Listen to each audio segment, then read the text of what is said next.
Please give Joe Wurzelbacher a warm Albuquerque, New Mexico welcome. Thank you.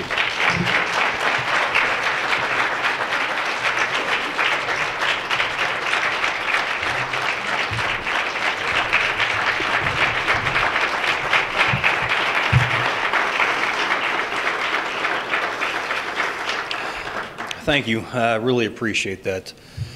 You know, this new path I seem to be going down right now really makes it hard to be a redneck. Yeah, it truly does. My buddies, they pull out their new guns that they bought and, you know, shot this deer with, or a new knife they got, and, you know, here's old Joe pulling out his laptop. You know, it's hard to tell neat stories about a laptop. It doesn't work, so it makes it difficult. But that being said, first and foremost, I want to let you guys know, I am an American. I'm very, very proud of that. And I will always be very proud of that. And I'll talk about that. And that's why I'm here. I'm very passionate about it. But even more important than that, I'm a Christian. Now, the reason why I say that is because when I say I was a Christian, I don't say I'm a Catholic, a Baptist, a Lutheran. My job here isn't to serve those guys. My job is to serve God. You know, when I tell you I'm an American, I don't sit there and say I'm a Republican. I don't sit there and say I'm a Democrat, a Libertarian, an Independent. I'm not here to serve those guys here. My job and your job is to serve America. And that's what we're here to do.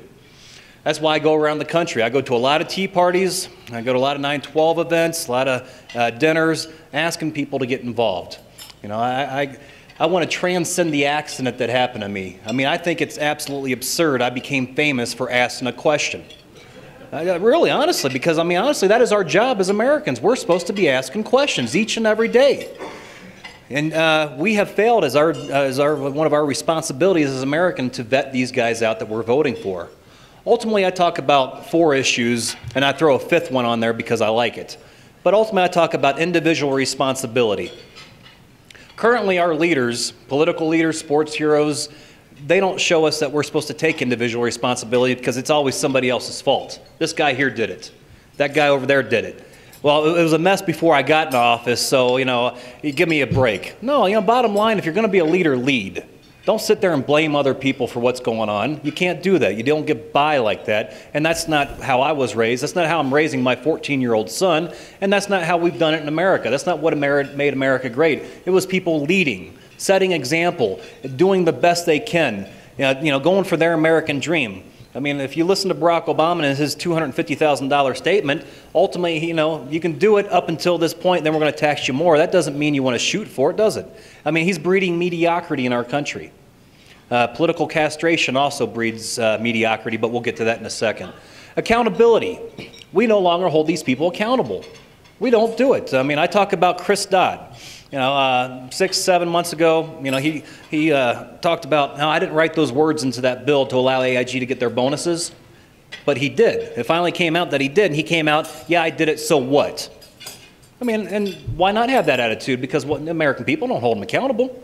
No one's votes him out of office, and they've been bending you guys over left and right for most of your lives. I know all of my life.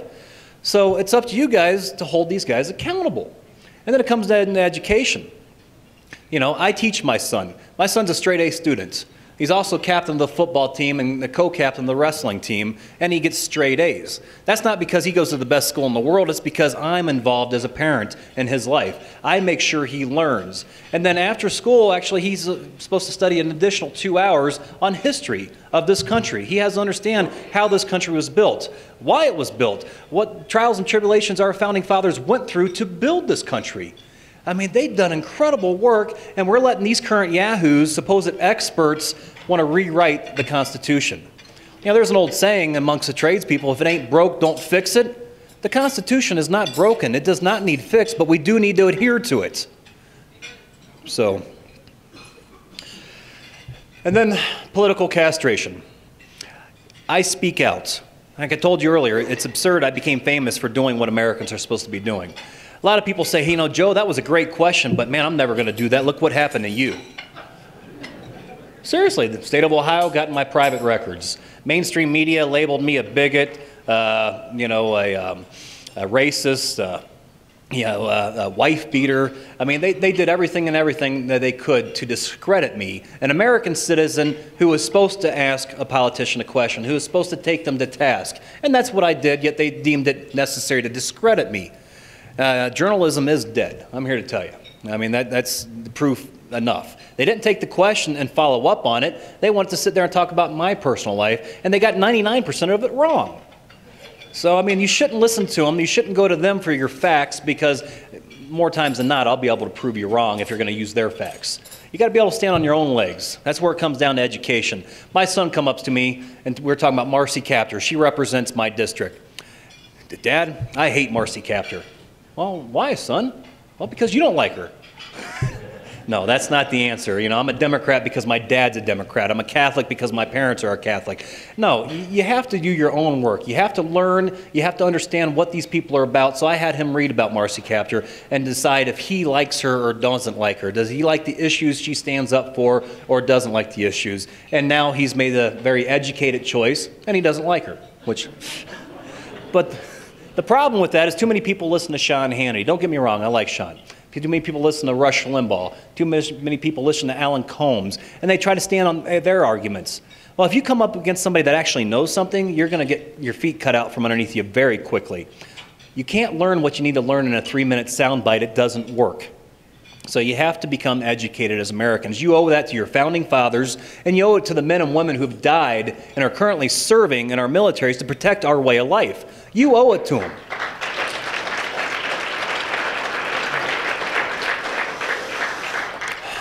So back to political castration. You need to speak your mind. You need to stop worrying about what other people are going to think about you. You got to stop worrying about what mainstream media might say about you.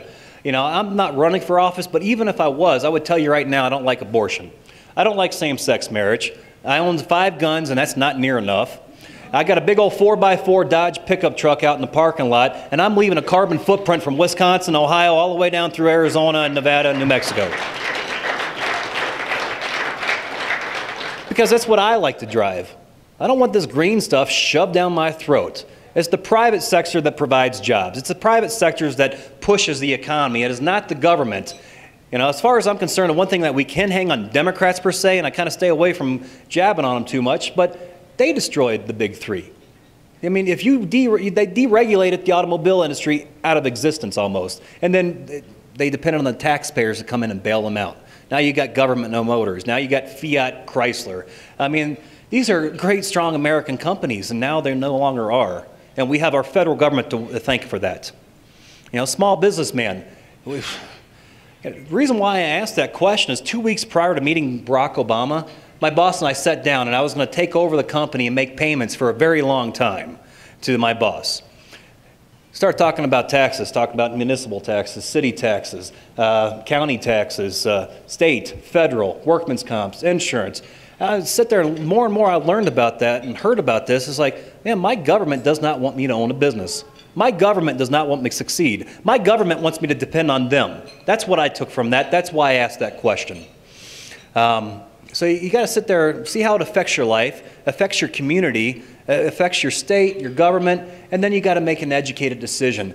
Sometimes you're going to have to vote for something that necessarily doesn't benefit you directly, but might benefit the country. Education is key here, people. Constitution, don't change it. Get behind somebody that truly wants to serve you. Don't get behind the party. The party is self-serving. The DNC, the RNC, they are self-serving. We need to get true Americans in there, individuals that want to represent their constituents, the American people, not the special interests, not the lobbyists, but Americans. So you got to vote on principle. There's a lot of races out there right now to where you got the lesser of 2 evils, kind of like the presidential election. You had the lesser of 2 evils. I doubt any one of you has sat there and said, I want to vote for John McCain. Is there a show of hands here? You wanted to vote for John McCain? I didn't think so. You want to vote for Barack Obama? So it was the lesser of 2 evils yet again. And that is the problem. I want to vote for a leader. Man, I want someone to state their opinion and say, this is what I believe in, follow me. That's how I am. That's what I want to do. I want to vote for a true leader. And that's what we have to demand from our fellow citizens who truly, from, your state assembly, state representatives, all the way up to the federal, to the, President of the United States. Demand that we actually get to vote for someone of principle, of character, of hard work, honesty. I mean, some of the things that this great country was built upon. So please, stop being embarrassed to be American. Don't ever be embarrassed to be American. Speak your mind and do what's right. That's what I ask people to do. That's why I go around the country speaking. It seems to resonate. I don't sugarcoat anything. I'm very black and white. Don't let the gray get in the way. And stop listening to mainstream politicians and stop listening to mainstream media, because ultimately their job is to keep us divided as Americans. There's not a lot of difference between Republicans and Democrats. Now, there's a hell of a lot of difference between us and liberals. Okay, they're a whole other breed. I mean, you know, they caught something when they were young, or they're sick in the head, one of the others. But it's not truly, they're not truly about America. So, but as far as Republicans and Democrats, my grandpa, great man, fought at the Battle of Guadalcanal, solid Democrat. You know what he believed in? He believed in less federal government power, stronger states' rights, and less taxes. We all agree on that, right? Okay, leave the social issues for the states to worry about, not the federal government to worry about, and we're going to get a lot of things done. So start holding these people accountable, get educated, get informed, and make good decisions. There is a responsibility for being an American, so take it seriously. Thank you very much. I really appreciate it. Thanks. Thank you, Joe. Okay, first question. We got about 15 minutes worth. Obamacare passes, ... Don't go there, but someone did. What happens next? Unfortunately, a lot of bad things. You have people talking about lawsuits, bringing in the court system, which is a scary thing. It's something I haven't looked into enough to see if it's something I want to do. But you also have states now. You have 38 of them, and I believe we need 42. If we can get the states to agree and say we're not going to do this, you get enough in agreement, I think the number's 42, then we can beat this ourselves as far as the states go. So that's one option I'd love to see happen. As far as the court option, it scares me because once, the judicial branch already has way too much power.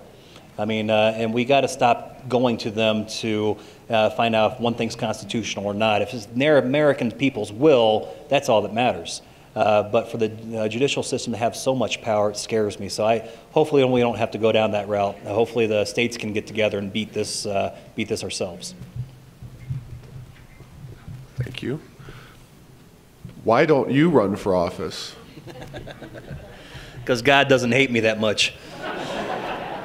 No, honest to God, I honestly believe for people who run for office, they're giving a lot of their lives away, a lot of their time. I have a 14-year-old son that I fought for 9 years to get custody of. I got custody of him 6 months prior to meeting Barak Obama. So this has really changed my life. My dreams were reached. I was more happy then than I actually am now, to be honest with you, because 9 years, lots of sacrifices. I finally get my son, and now I'm standing in front of you instead of being back home watching him. So he understands the sacrifice. It's very important. I'm doing it for him. I'm doing it for my country, and that's ultimately what I'm doing. And this way I get to speak to more people. If I ran for Congress, I'd be speaking to the people in Toledo, Ohio, and that's it. I wouldn't be going to Texas, Oregon, Washington. I wouldn't be going to the places I go and reaching the people that I reach. So honestly, I believe God's chosen this path for me now. And if he decides he wants me to run for office, I will fight him every step of the way, because that's just not a sacrifice I want to make.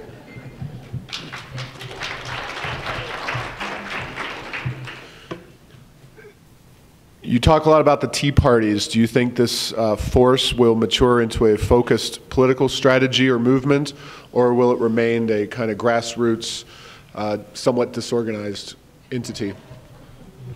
It needs to stay grassroots. They're building coalitions now and joining forces, so to speak. So when they have an event, they'll bring 4 or 5 other Tea Parties together and have power with the people there. But ultimately, if it becomes too organized, then it becomes just another organization. We want Republicans, Democrats, Independents. We want Americans showing up to these events. I don't want just the Republicans showing up, because then I'll leave it. This has got to be an American movement.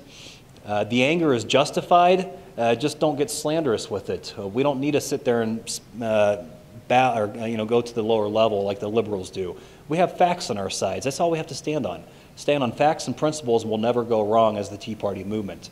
And that's what I keep trying to promote across this country and as an American movement. Ultimately, you got organizations like American Majority that give constitutional training classes and precinct classes. So that's how we're going to become a little bit more forceful in politics. I don't think we're going to necessarily have a huge party. I don't think that's the answer either. It needs to be a place for people to come together and vent their anger, vent their frustration, and then learn more and get educated more. Education is already liberal. What more can a conservative history teacher do? My students think I'm racist, and to prove that they are genuinely a history teacher, they use a very popular term, a hater. The 5,000-Year Lead, written by Cleon Skousen. Absolutely incredible book. I've had a lot of history teachers tell me they've assigned that as reading. It's one of the books I actually made my son read in this last year. So I think it's something that you can talk about and have these people read, because I mean, it really isn't picking a side. It's just sitting there talking about the Constitution, how it came about. It gives a good solid history of it. I know as teachers, you guys have your hands tied. You have my utmost respect. I don't care much for the teachers union, to be honest with you, but as far as teachers individually, you have my respect, because I mean, you have no recourse when children get bad. You can't spank them anymore. You can't discipline them anymore, and you're expected to be a teacher and a babysitter at the same time. So you guys got one of the hardest jobs in the world. You know, I honestly think we need to take it away from the federal government, bring it back to a state level, and then untie the teachers' hands. Let them do the job that they want to do. This is a life calling for a lot of people that want to be teachers. They want to help other people. It's an incredible, honorable trade, and we need to keep the federal government's nose out of it, bring it back to the states, and I think that's how we're going to get the liberals out of our system. I mean, local government does govern best, right?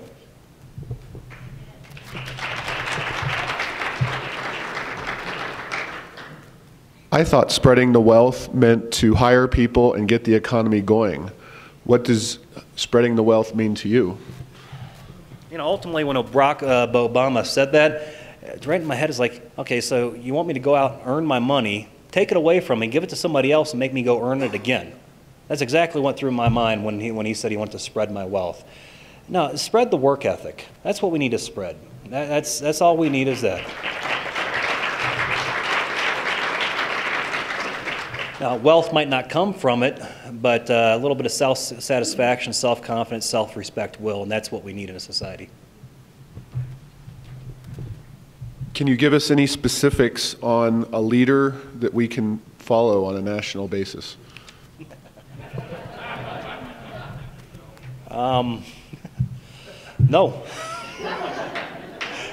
No, there's no one. I mean, honest to God, there is no one.